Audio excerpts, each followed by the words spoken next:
Барлықтарына сәлем. Бүгін мен бөпе қараймын, кішкентай баланы. Былай айтқанда 24 сағат няня болам.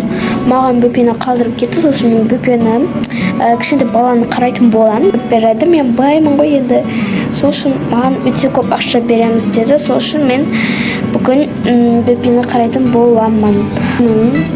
Бөлмесіне, міне достар, мына жақта кішкентай бала ұйықтап жатыр. Міне некто ойыншықтары жатыр, міне осы жақта жатады ол.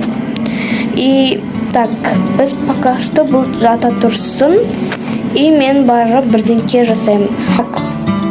Біз ең бірінші қазір барып магазиннен бірдеңке алып келейік. И так, есікті құлтап кетейік, потому что біреулер кіріп бөпені ұрлап кетуі мүмкін. Есікті құлттадым, міне мен. Енді қазір мен барып короче, магазинге барам, давай. Самокатқа мініп алайым. Достар, мен келдім, енді тез продукт алып аламыз.